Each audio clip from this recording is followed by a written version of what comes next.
महाराष्ट्राची राजकीय परंपरा हीच राहिलेली आहे की एखाद्या मोठ्या राजकीय नेत्याचं निधन झालं तर त्या ठिकाणची निवडणूक त्यांच्या कुटुंबातील एखादी सदस्य जर लढत असेल तर बिनविरोध करून देण्याची परंपरा ही राहिलेली आहे।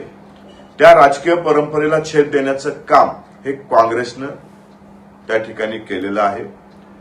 आज महाराष्ट्रातली जनभावना हीच आहे की बारामतीची विधानसभा निवडणूक ही बिनविरोध व्हावी। बारामतीकरांची सुद्धा इच्छा तेच आहे की तिथली निवडणूक बिनविरोध व्हावी, परंतु जनभावनेपासून दूर गेलेली काँग्रेस या ठिकाणी निवडणूक लढण्यावर मात्र ठाम आहे। म्हणून काल पारदादा पवार यांनी म्हणलं होतं की काँग्रेसच्या या निवडणुकीनंतर डाऊनफॉल सुरू होईल, कारण काँग्रेसचे नेते आज जनभावनेपासून दूर गेलेले आहेत। म्हणून तशा पद्धतीचं विधान त्यांनी केलं होतं, परंतु त्यांच्या विधानावरती काल प्रतिक्रिया देत असताना त्यांच्या हँडलवरनं असेल किंवा त्यांच्या प्रवक्त्याकडनं असेल खालच्या पातळीवरची टीकाही केली जाते।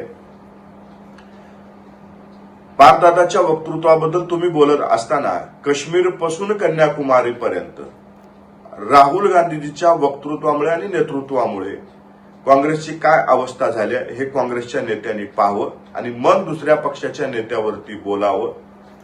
आम्हाला यावरती राजकारण करायचं नाही, परंतु आमच्या पक्षाच्या नेत्यांवरती जर टीका केली तर जशास तसं उत्तर मात्र आमच्याकडनं दिलं जाईल, हे काँग्रेसच्या नेत्यांनी आणि प्रवक्त्यांनी। एबीपी माझा, उघडा डोळे बघा नीट।